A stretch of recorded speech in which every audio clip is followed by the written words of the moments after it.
Hello, I'm Kathy Bissell. Welcome to the Golf Show 2.0 with Gary Van Sickle at the U.S. Open, where JJ Spaun has just shocked the world by winning his first major championship. Gary, I heard you thought it was a pretty exciting day. Well, the whole day wasn't exciting, but the finish was unbelievable. And as Yeah, I'm thinking about it, probably the most memorable shot ever struck in a U.S. Open at Oakmont. And probably. it certainly is one of the most memorable shots we'll be talking about in U.S. Open in the 21st century here. You know, Larry Nelson made that incredible putt across the 16th green when he won in '83, but that was on Monday morning, and it didn't win the tournament Okay. for him. Okay. It And was nobody JJ saw it. Spaun. It was a walk-off moment. He had to make par in the last hole, and luckily Hovland hit a ball a foot behind him, and he had a Yeah. 67-foot putt. He got the read. It was raining, and he poured it right in, and everybody lost it. The Well, crowd yeah. had been waiting for something to scream about all day besides the rain, and it meant there wasn't going to be a playoff, and it was Yes. a thrilling moment for you can't beat a moment like that. Doesn't matter if JJ Spaun, who's a pretty good player by the way, almost won the Players this year. Doesn't matter if he wins, does anything else. Yeah. He's got his Johnny Miller '63 moment that he'll be getting asked about 50 years from now. So it was That's pretty right. cool. It Yeah. it was a little a two eyedroppers of ecstasy after 6 hours of agony. Oh, it was agony. I mean, watching those guys, I mean, on a day like that, you're the kind of golfer who would go out and play in it and think it was fine because you were playing golf. But not me, man. When it starts behaving like that, I go inside. I Well, mean, the first delay it rained yeah, pretty hard for 15 minutes, and then we had two more instances where it started raining, not horrible but enough, and then that's the other thing. On the last hole, he hits a drive. He's got to make par to win the U.S. Open, and it starts raining again. And he's got a 202-yard shot to the green at 18, which is already a hard hole, and he's got to do it in the rain. So it turns out he got it in the green, and then the Hovland badly pulled his shot and lined it up right behind JJ's ball, and that was really the key. Reminds me of when Mickelson finally got his Masters. Well, I think that's not a good example. Somebody else was on his line, but I okay. don't remember if he putted before Phil did. I think Phil did putt first. But anyways, I think we'll give. there's a good story that only I can tell so well. So Well, yeah, it's it was an ugly exciting. day. Everybody in the Yeah, leaderboard went backwards. Oh my gosh, it was the final terrible. group of Adam Scott and Sam Burns, they shot 17 over par between them. I've And never it's seen not like such backing up. yeah, everybody got made to look bad, and it wasn't because they're bad golfers. It was No. Oakmont and the weather and the pins and everything. And Yeah. we're going to have a debate later whether the course was set up too hard or not. But they got somebody who survived it, and you got a happy, joy, feel good moment at the end, and no one's going to remember all the other stuff. The people who played in it and don't have a trophy are going to remember it. I mean, if it were me and somebody told me there was going to be a U.S. Open at Oakmont in 3 years, I'd think twice about going. If I were a player, I'd go, I've had enough of that. I'll just sit this one out. I mean, really. I mean, unfortunately, that's the only This, way you yeah, win a this major. JJ Spaun is really a ball striker. Paul McGinley of Golf Channel was all over him all week saying, wow, Yeah. this guy really impresses me. I forget which day he said that he hit like 15 shots right at the flagstick. What a swing. He's just on plane. He's on target all the time. And today was more the same. And maybe he had a little help on 18 getting a read, but to me, the I shot have of the tournament was at 17 when Spaun hits driver, planted it. in the Yeah. front of the green. I thought he was going to make a one because it went right by the hole, missed it probably by 18 inches, and went 12, 15 feet above the cup. he had to be a little careful with that. He made a birdie, but can you imagine if that one had gone in? But that's the shot that set up the win, got him the birdie, got him the lead, and he had the luxury, if that's a luxury of being able to par the 18th. Hardly anybody made par there. I think John Rahm birdied it, but he might have been the only guy until Spaun. I mean, yeah, actually JJ Spaun just put. I realized cut John Rahm's skin at 18, so no skin money for him. That's a golf gambling term for you, Kathy. There was a lot of bogeys at 18. I mean, so there were a lot of bogeys everywhere. He finished birdie. A guy finished birdie in those two holes in the U.S. Open on Sunday. Yeah. It made up for Spaun. Was 5 over through 6 holes. I think. Yeah, he played terribly when he started. Comeback player of the year just for today's run. Yes. Well, he may get player of the year as far as that. Well, comeback player. Well, he's in the running now. He's in the running now. He's got a U.S. Open runner up at the Players. Well, yeah. He just needs to win. Well, how many has Scotty won? Well, never. He might have to win a couple more. With Rory winning the Players and the Masters, and then falling on the ground in hysterical weeping. No, he might have to win the British then. Oh, I think if he wins anything else, he might get matter. Who cares about Player of the Year and awards? Nobody. Yeah, there's no money that goes with it. Who did you think halfway through the round? Who did you think was going to survive this mess? Halfway through the round, we had a 5-way tie in the back nine. For a while. I really thought Adam Scott was going to survive it. And he almost did, but he didn't. He started hitting shots out to the right, out to the right, out to the right. I'm sure it was weather related. I don't know enough about Adam Scott's swing to pick it apart, and I certainly wouldn't because it's beautiful.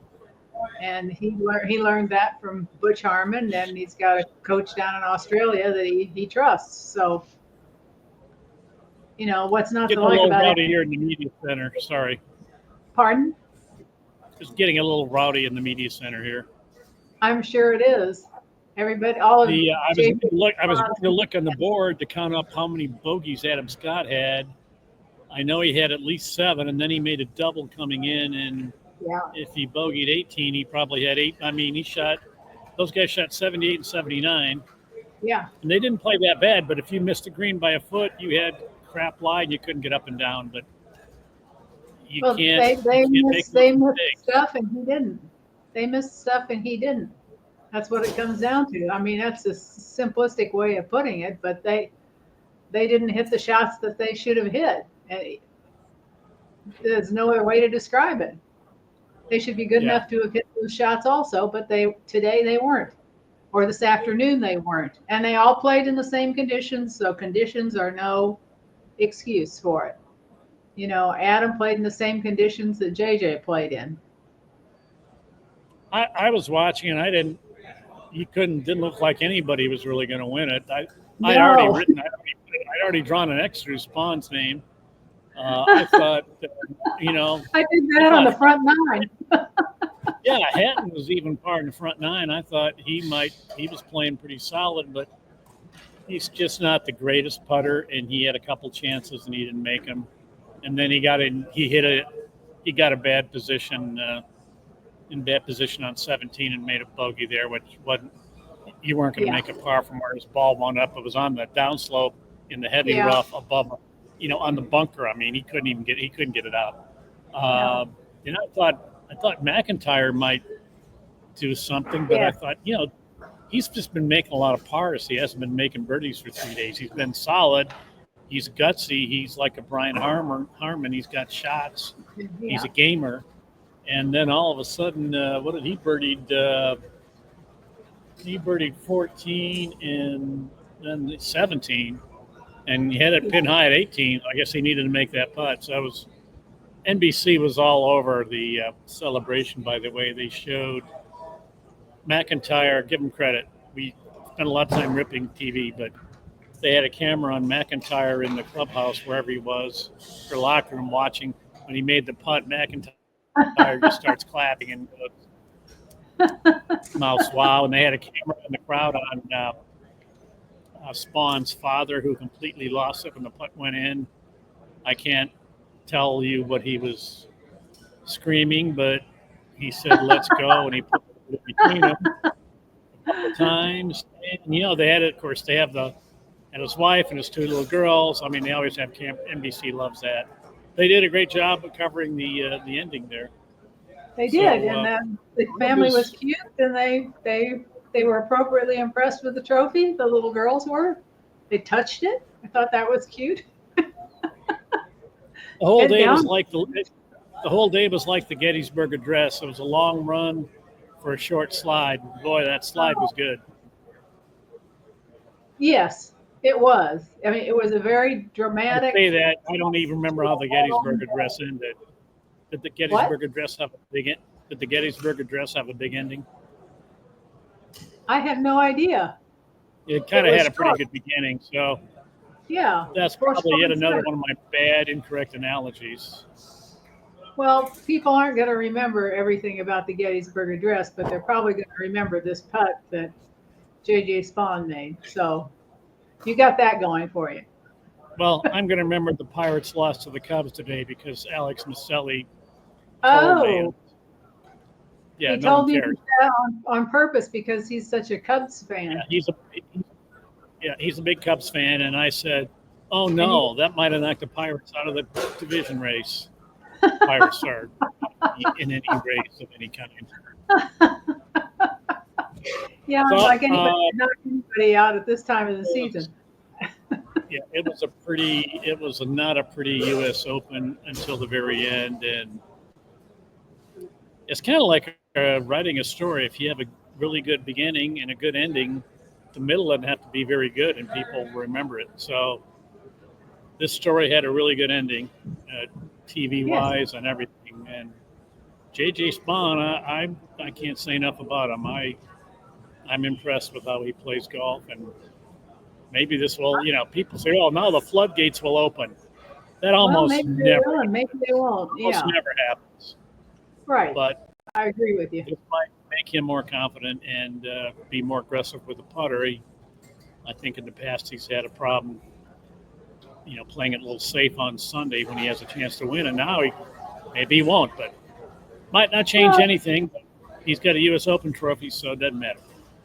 Yeah, I mean, he's going to be invited out everywhere, wherever it is that he lives. He won't have to buy another beverage when he goes out any place anytime soon. At least not any place where there are golfers. He's so lucky now he'll get asked to come to the media room for pre-tournament interviews. Huge lucky break for him. He's going to learn to hate that. Yeah. He's going to get tired of seeing everybody. Yeah, give him about a year and then he's like, whatever. I hope you noticed my outfit choice for today. Well, we could have used some umbrellas here today, if that's what you mean. That's not what I mean. You know whose logo this is? Well, if I could get under my thing here. 40,000. I've got the Palmer Cup. You got the same thing. By the Arnold Palmer Group.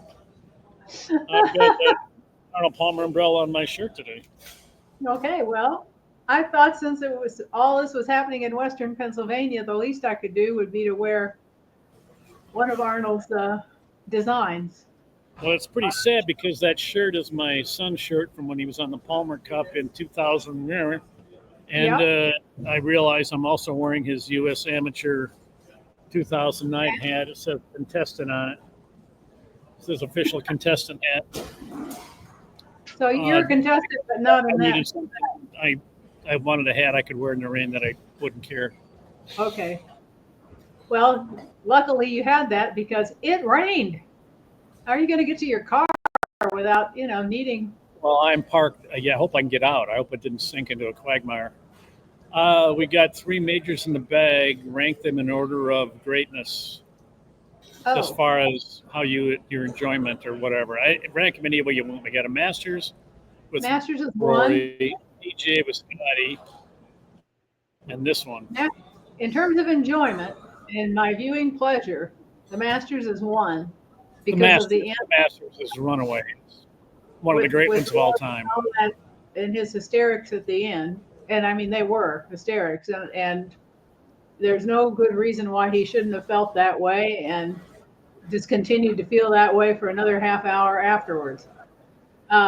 Second is going to be Scotty at the PGA because it's a second major for him. And this was just a slog. Yeah, did it I have mean, an exciting remember finish? What do you remember about it? about what? His finish. About The finish of the tournament. Was it a thriller? which, today or the PGA? The PGA. No, but it didn't need to be. Scotty needed to win another tournament to get his career Grand Slam going. Wrong answer. This was the second best tournament because of the finish. Oh, the finish here was really exciting. But in terms of did it mean anything? It didn't mean anything to me. Well, Except what was the best? I like to go. The finish is what people remember, so I'm going with that. oh yeah, So people will this remember this for years. People will remember this for years. Probably neither one of them can touch the Chevron Championship and the LPGA. I think we all know who won that one. No, but we might remember if it was still called the Nabisco Dinah Shore, and if somehow Dinah Shore could be brought back. But I shouldn't give away story ideas, but in the past, I have, at the end of the year, taken the 16 major championships, or however many they are. Maybe it's 19. 5 on the women's tour, 5 in senior golf. I was gonna say, where are you getting that many? Golf. I guess that's 14. Never mind. And I rank them in order of whatever I decide. Okay. And well, I can't wait to see that. Rory is going to be number 1, and this one could well be number 2. Rory, I don't remember anything. Angel Cabrera won back-to-back. Rory and Jack in '86 are the two I remember. I would put up at, and Tiger in '97. I'd put those 3 up at the top. But in terms of ones I personally remember, you're going to have to add, since you declared the players as a major, you're going to have to go back and fold the players into this too. Yeah, Craig Perk's win there was that finish was pretty ridiculous. It was ridiculous. It just like today's play. Yeah. Today's version of the tournament was ridiculous. People don't remember Craig Perk, but it was ridiculous. Yeah. What else did you learn from this week's U.S. Open? It's now all over. That I'm smart enough not to play in the rain. That's what I learned. And also, I'm the one who picked nobody that's at the top of everybody's picks. You know, not your Scotty Schefflers, not your Rory McIlroys. That they weren't going to win the tournament. That it was going to be somebody that we didn't expect to win who was going to win. So this was totally unexpected, and I was right about that. I managed to bet on about 12 guys, none of whom finished in the money of any kind. Look JJ Spaun. Look who you have. You have Spaun, McIntyre, Hovland, Cameron Young, Hatton, Carlos Ortiz. I don't know where he came from, but he finished 4th, which means he is now in next year's Masters. You have Ron, you have Scheffler, Burns, Ben Griffin, Don Henley from the Eagles. Russell Henley. Schaufelhaus, Koepka, and Captain Kirk. So, a lot of surprises in there. Yeah, there were. We've covered it. It seems like we might be running out of topics, so maybe we got to wrap it up. Unless we got anything else. You have to now start thinking about the British Open at Portrush. Say that again? You have to start thinking about the British Open at Portrush. No, I don't. Yes, you do. Nope. Have you been there? I've never been there. I have not been there, no. Okay, we'll have to get our favorite golf writer, John Garrity, to give his opinion. Rory bounced back with 67 today, so maybe he'll be less angry when he gets to Northern Ireland. So he and Shane Lowry, I mean, they're going to be the centers of attention and probably the favorites. So the toast of the town, and they should be. And I hope Rory plays better this time around than he did when I was at Portrush before and he missed the cut. well, I don't know if he thinks the media is his big problem. I don't know what the real problem is. Well, Paul McGinley thinks he's got some other problem we don't know about. Well, I think there's other stuff. Yeah, I agree, but and I don't know what it is. And we don't know what it is. Like, he acts like he's getting criticized left and right. Well, maybe he is, but not by people in the media. Maybe people in the public or on social media. No, he shouldn't watch or listen to his Twitter feed or whatever, because these guys can't differentiate between news media and everybody on the internet, and maybe that's the problem. That could be the problem. Yeah, that could easily be the problem.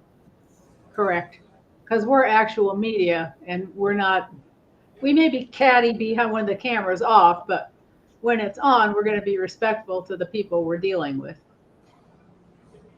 aren't we? Something like that. Yeah, we have credibility. We have integrity. We're not here to. We're here to tell it like it is. Right. We don't have an agenda. We're just trying to find a good dang story and write it. Run with it. Well, you have to finish up your good dang story for tonight. So let's call this. Let's end this week with congratulations to JJ Spaun and happiness to his family. All right. Well, this is JJ Van Sickle signing off. Okay. See you down the road.